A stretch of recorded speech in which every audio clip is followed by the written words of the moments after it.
자연수를 배우는 겁니다.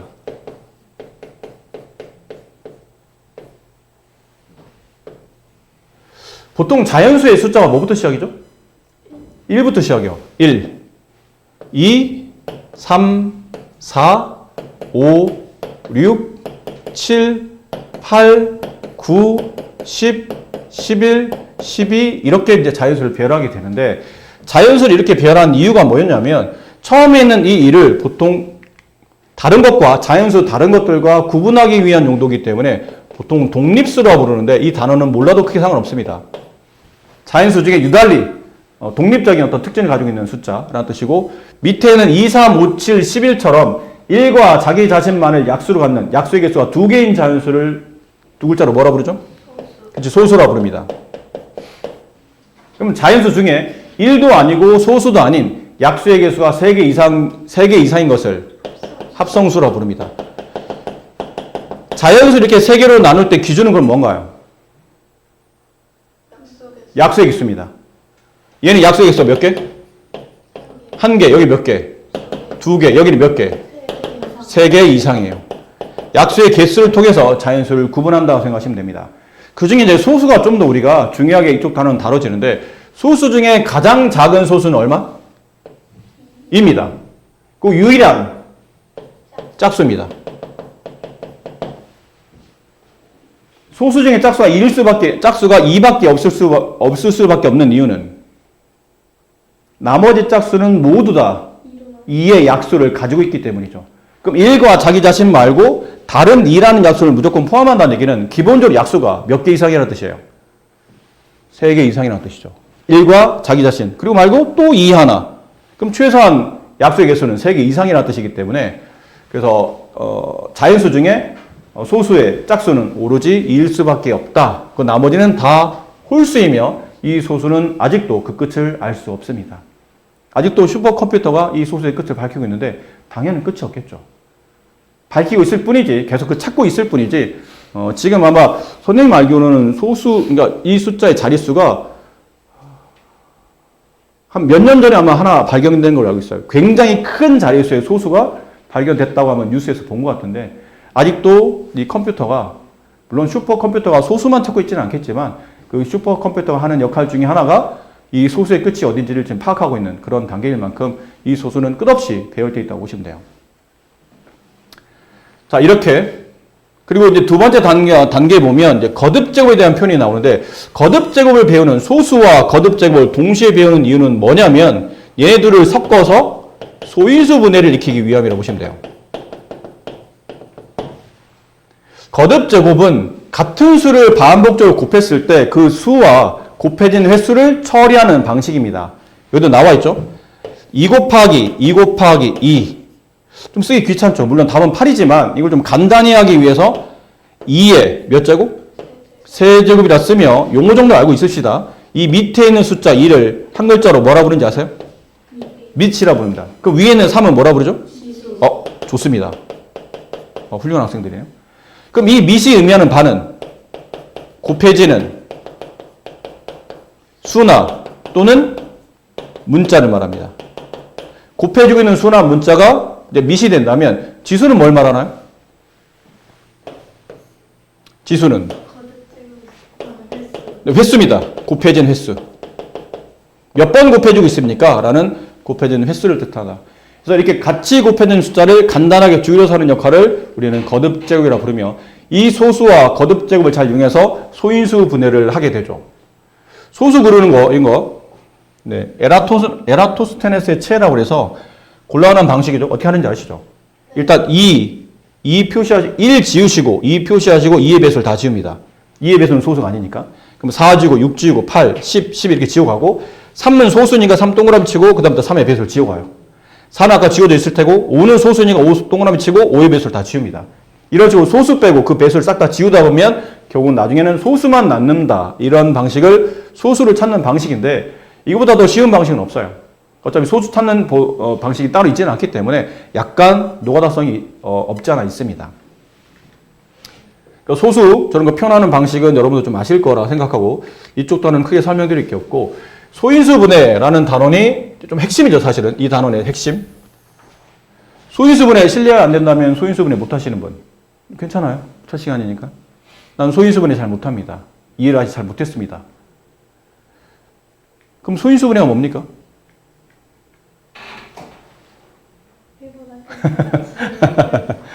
네, 잘 읽었어요. 훌륭합니다. 네. 가만히 있는 것보다 설아우처럼 이렇게 대답하는 게 중요해. 여러분은 선생님과 다르게 여러분 세대는 아는 거를 자꾸 알든 봤든 이렇게 자꾸 입으로 이렇게 내뱉는 습관을 몸에 들이는 게 좋습니다. 가만히 그냥 앉아서 가만히 머릿속만 생각하고 나 알고 있는데 대답 잘 안 해. 이게 수업이 어떤 용도로 쓰려고 하는 게 아니고 여러분 나중에 대학 가시면 각종 논술, 면접 이런 걸 수차례 보셔야 될 겁니다. 우리가 대학 갈 때는 그런 게 없었어요. 선생님 대학 갈 때는 논술, 면접 이런 게 없었어. 그냥 시험만 잘 보면 돼. 근데 니네는 안 그렇잖아. 뭐 불러다 놓고 뭐 왜 여기를 지원했냐 뭐 심한 경우는 문제 딱 펼쳐놓고 다음을 설명한 다음에 뭐 5분 후에 구술하시고 그런다고요. 실제로 특히 고득점을 요구하는 학교들 있죠. 그런 학교들. 아까 소리처럼 뭐 한의대, 예소처럼 뭐 약대 이런 데는 기본적으로 이게 일반화돼 있어요. 흔히 말하는 논술 시험인 거죠. 그래서 쫙 문제를 줘요. 한번 쭉 보게 만들어. 그리고 5분 후에 부릅니다. 물어봐요. 좀 전에 본 거에 대해서 구술하시오. 그럼 얘기를 해야 되는 거야. 자, 아까 봤던 수학적 이해에 대해 그 내용에 대해서 수학적으로 정리하면 이렇고요. 뭐 물리적으로 정리하면 이렇고요. 그래서 막 설명을 해야 돼요. 그래서 그 사정관이 봤을 때, 면접관이 봤을 때, 얘가 어떤 내용을 잘 간파하고 있구나. 아니면 좀 부족하구나. 이렇게 판단하게 되기 때문에 알고 있는 게 중요하지 않고 자꾸 입으로 내뱉는 게 중요하다는 걸 명심하시고 수업 도중에 선생님이 자 이게 뭡니까 그러면 몰라도 괜찮으니까 틀리는 거에 부담 갖지 마세요. 틀리는 거를 두려워하기 시작하면 입이 닫히기 시작해. 틀려도 괜찮아. 절대 괜찮으니까 틀려도 내가 얘기했는데 누가 대답을 했는데 틀렸어. 그럼 옆에 있는 친구들이 웃을 필요도 없어요. 저 친구가 저 부분에 대해서는 잘못 알고 있었구나 라고 생각하면 되는 거죠. 막 웃고 비웃고 이럴 필요도 없고 그냥 그랬나 보다 하고 넘어가면 되는 일이고 절대 스스로도 틀렸다고 해서 부끄러워하지 마세요. 나는 그렇게 알고 있었는데 저거구나 라고 받아들이시면 되고 다시 고쳐가시면 되는 겁니다. 소인수분해를 하시려면 기본적으로 소인수부터 하셔야 됩니다. 그럼 소인수가 뭔지를 알아야 되는데 예를 들어 12라는 자연수가 있어요. 이 자연수의 약수를 따져보니까 12 약수는 1, 2, 3, 4, 6, 12, 12개를 가졌죠. 6개를 가졌죠. 근데 이 6개 중에 유달리 이 6개 자연수 중에 유달리 소수로 된 약수가 있다는 얘기죠. 걔가 누구냐면 2하고 3입니다. 나머지는 소수가 아니죠. 그럼 12 약수 중에 소수인 약수, 얘를 세 글자로 뭐라고 부르냐면 소인수라고 불러요. 왜 소약수라 안 부리고 소인수가 아니고 소약수 아닐까요? 소수로 된 약수의 줄임말, 소약수. 그것도 틀린 말은 아닌데 사실 인수랑 약수는 의미상 같은 단어입니다. 근데 약수는 주로 숫자에 많이 쓰이는 단어고 인수는 숫자뿐만 아니라 지금 여러분이 좀 이따 아까 잠깐 봤겠지만 문자를 배우죠. 나중에 문자를 배우면 문자 안에도 이렇게 약수 형태로 곱혀져 있는 문자들이 있어요. 그걸 통합해서 인수는 숫자나 문자를 포함한 모든 약수를 뜻하는 거고 약수는 다 말 그대로 숫자 의미가 강하기 때문에 단어를 소약수로 쓰지 않고 소인수로 씁니다. 그래서 이거는 소수로 이루어진 약수란 뜻이에요. 그럼 12의 약수 중에 소수로 이루어진 약수인 소인수는 2, 3이구나 라는 거죠. 근데 이런 것들 좀 빨리 파악하기 위해서 혹시 12를 소인수들의 고배 형태로 나타낼 수 있을까라고 해서 만들어낸 방식이 이 방식이에요. 소인수 분해법. 옆으로 이렇게 가지치듯이 만드는 방식도 있는데 보통은 이 방법을 많이 쓰긴 하죠. 자리가 이거 좀 덜 차지하기 때문에. 12를 소인수 분해하시오. 그러면 2로 나누죠. 왜 2로 나누냐면 소수로 나눠야 되기 때문이에요. 12가 가지고 있는 약수 중에 소수인 약수로 나눠야 되기 때문에 일단 가장 작은 소인수는 2로 나눠본 겁니다. 그럼 6이 되고 다시 3으로 나눠지죠? 2로 나눠지죠? 그럼 여기 3이 되고 더 이상은 안 나눠지죠? 3은 더 이상 1 말고는 더 이상 나눠 떨어질 수 없기 때문에 그럼 이 12는 여기는 2와 여기는 2와 여기는 3이라는 소수들의 곱으로 표현할 수 있을 거라는 얘기지. 그래서 12를 소수들의 곱의 형태로 표현한 이 방식 단 앞서 우리가 거듭제곱을 배웠잖아요.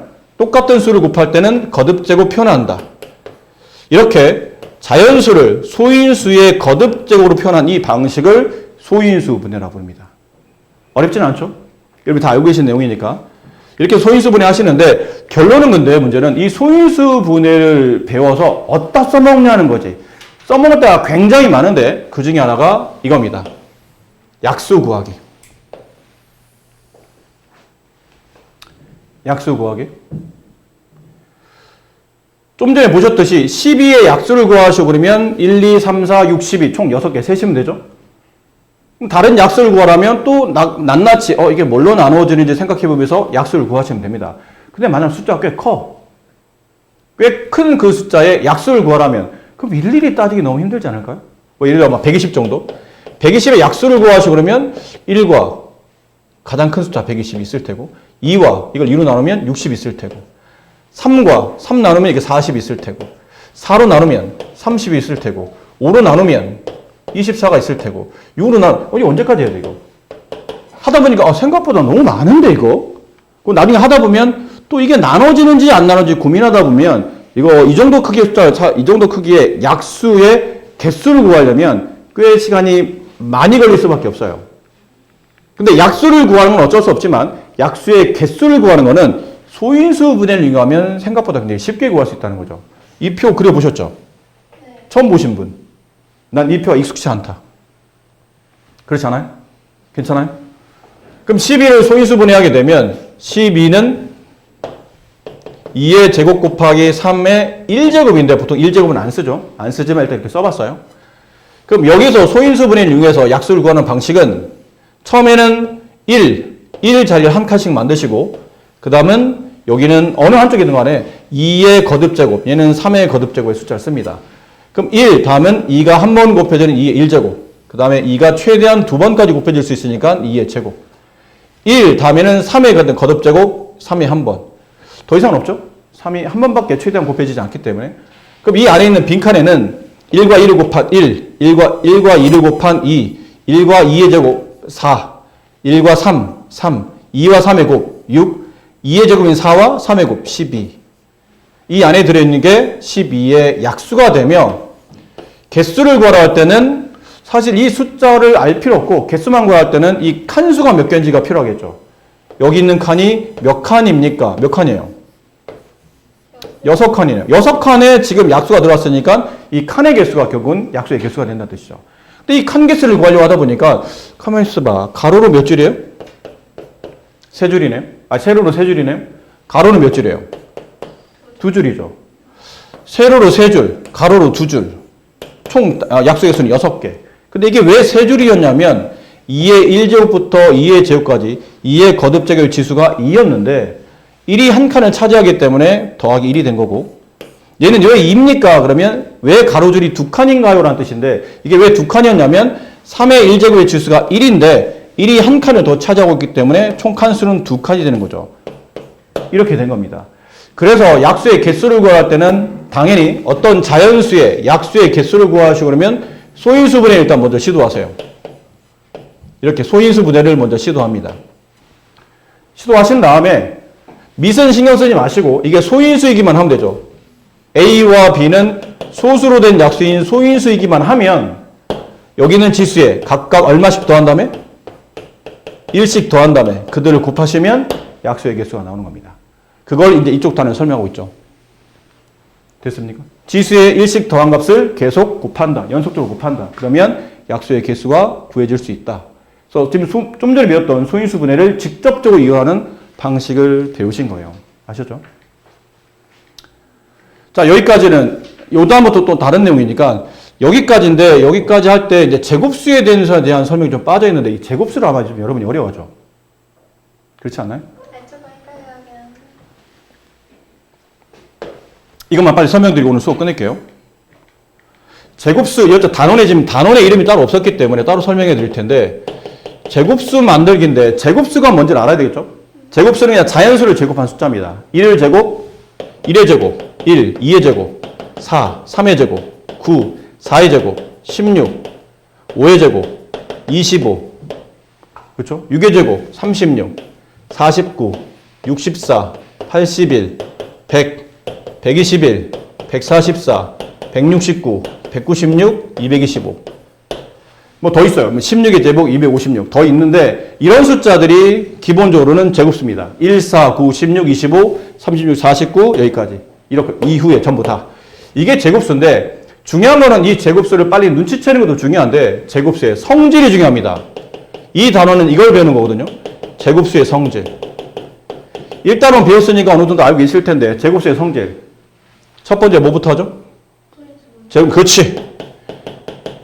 제곱수를 소인수분해부터 먼저 합니다. 소인수분해 하신 다음에 두 번째 미분 신경 쓰지 마시고 지수가 모두 다 짝수. 지수 모두 짝수여야 됩니다. 그러면 이건 제곱수입니다. 이해되시겠어요? 근데 이제 문제는 뭐가 나오냐면 어떤 자연수가 있다. 이 자연수에 어떤 자연수를 곱했더니 또 다른 자연수의 제곱이 되었다. 곱할 수 있는 x와 이 자연수 y는 무엇입니까를 물어본다는 얘기죠. 이 얘기는 결과적으로 봤을 때 어떤 자연수의 제곱이 됐다는 뜻이 세 글자로 뭐예요? 제곱수가 됐다는 뜻입니다. 그럼 결과적으로 12는 제곱수라는 뜻이에요? 제곱수가 아니라는 뜻이에요? 아니라는 뜻이야, 제곱수가. 12가 제곱수가 아니니까 뭘 곱해서 제곱수를 만들었다는 뜻이잖아요. 12가 제곱수라면 굳이 뭘 곱할 필요는 없겠죠. 그렇지? 그럼 12가 제곱수가 아닌 이유가 있지 않을까요? 그 이유를 밝히려면 뭐 하시라고요? 소인수분 해보시는 겁니다. 12를 소인수분 해보세요. 2의 제곱 곱하기 3. 지수가 모두 짝수입니까? 아니네요. 그래서 얘가 제곱수가 아니네요. 2의 제곱 곱하기 3인 숫자. 제곱수를 만들려면 1을 건드려야 돼요? 3을 건드려야 돼요? 1을 건드려야 돼? 3을 건드려야 돼? 3을 건드려야 돼. 그쵸? 2는 지수 자체가 짝수잖아요. 이 자체가 제곱수야. 2의 제곱인 4라는 제곱수예요. 그러니까 굳이 이유를 묻는다면 야, 너 왜 제곱수가 아니야? 나는 3의 지수가 짝수가 아니기 때문이야. 그래? 그럼 3만 더 건드려주면 돼. 근데 문제는 곱할 수 있는 보통 최소의 자연수를 구하라는 문제거든요. 그럼 여기다 뭐를 한 번 더 곱하면 되죠? 3만 한 번 더 곱하시면 됩니다. 3만 한 번 더 곱하시면 결과는 2의 제곱 곱하기 3의 제곱 지수가 모두 다 이제 짝수인 제곱수가 되겠죠. 그럼 곱할 수 있는 숫자 중에 가장 작은 수는 얼마죠? 3입니다. 그 오른쪽에 있는 게 어떤 자연수의 제곱인데 얘는 4가 되고 얘는 9가 되죠. 4, 9, 36. 36은 뭐의 제곱이에요? 6의 제곱. 따라서 y는 제곱 밑에 있는 숫자 6이 정답인 겁니다. 이해하시겠습니까? 물론 이게 간단한 한 문제 가지고 여러분이 이 제곱수를 이해했다고 보기는 어렵지만 보통은 이런 식이에요. 그럼 만약에 어떤 자연수가 있는데 그 자연수를 소인수분해 봤더니 2의 세제곱 곱하기 3 곱하기 5였어요. 이 수에다가 어떤 자연수를 곱해서 제곱수를 만들려고 합니다. A, B를 구하시오. 그럼 A는 얼마일까요? 건드려야 될 밑이 몇 개죠? 3개입니다. 지수가 모두 다 홀수거든요. 그럼 2도 한번 곱해줘야 되고 3도 한번 곱해줘야 되고 5도 한번 곱해줘야 됩니다. 됩니까? 무슨 말 이해되세요? 지수가 모두 짝 홀수이기 때문에 한 번씩 더 빼서 이걸 모두 지수를 짝수로 만들어야 돼요. 그럼 이렇게 곱하게 되면 A가 곱해진 숫자는 2 곱하기 3 곱하기 5니까 이거 얼마죠? 30입니다. 근데 B값을 구해야 되는데 그럼 여기다가 내가 이 숫자를 갖다 곱했다고 칩시다. 그럼 2는 최대 몇 번? 4번. 3은 2번. 5는 2번으로 숫자가 바뀌어 있겠죠. 그럼 얘는 도대체 누구의 제곱입니까? 물어보는 거죠. 근데 이 정도 숫자가 되면 일일이 다 곱하는 것도 좀 굉장히 귀찮은 작업이에요. 그럼 이때 뭐라고 생각이 되냐면 이게 어떻게 제곱이 된 거지? 제곱이라는 거는 같은 숫자가 2번 반복해 곱해져 있다는 뜻 아닌가요? 그럼 2개씩 짝지어라는 얘기야. 그럼 2개씩 짝짓다 이거 살짝 지울게요. A는 30이었고 2개씩 짝짓다 보니까 5는 2개 맞잖아. 위아래 2개. 3은 위아래 2개 맞죠? 근데 2가 4개라는 얘기는 2가 2개가 몇 번 있는 거예요? 2번 있는 거죠. 2의 4제곱이에요. 그럼 같은 수가 이렇게 반복적으로 몇 번 곱해진 겁니까? 2번 곱해졌겠죠. 그럼 이 값은 얼마예요? 2 곱하기 2 곱하기 3 곱하기 5는 60이죠. 그럼 60이 몇 번 곱해진 겁니까? 2번 곱해졌네요. 60의 제곱. 따라서 B값은 60이 정답이다. A는 30, B는 60. 이거 좀 쉽게 구하는 방식은 이래요. 이게 일일이 나열하기 귀찮으면 얘가 도대체 어떤 숫자의 제곱입니까? 선생님, 저희는 제곱 밑에 있는 이 수를 알고 싶은데 이거 어떻게 빨리 구하죠? 그러면 일단 밑을 다 쓰세요. 밑은 다 쓰세요. 그리고 지수를 딱 절반만 쓰면 됩니다. 반만. 4의 반, 2, 3의 반, 1, 5의, 2의 반, 2의 반, 1, 5 위에 있는 지수 2의 반, 1. 이게 B예요. 곱해봤더니 이게 얼마? 60이더라. 라는 얘기죠. 그러니까 이런 방식이 있는 겁니다. 오늘 짧게, 죄송한데 앞쪽에, 죄송한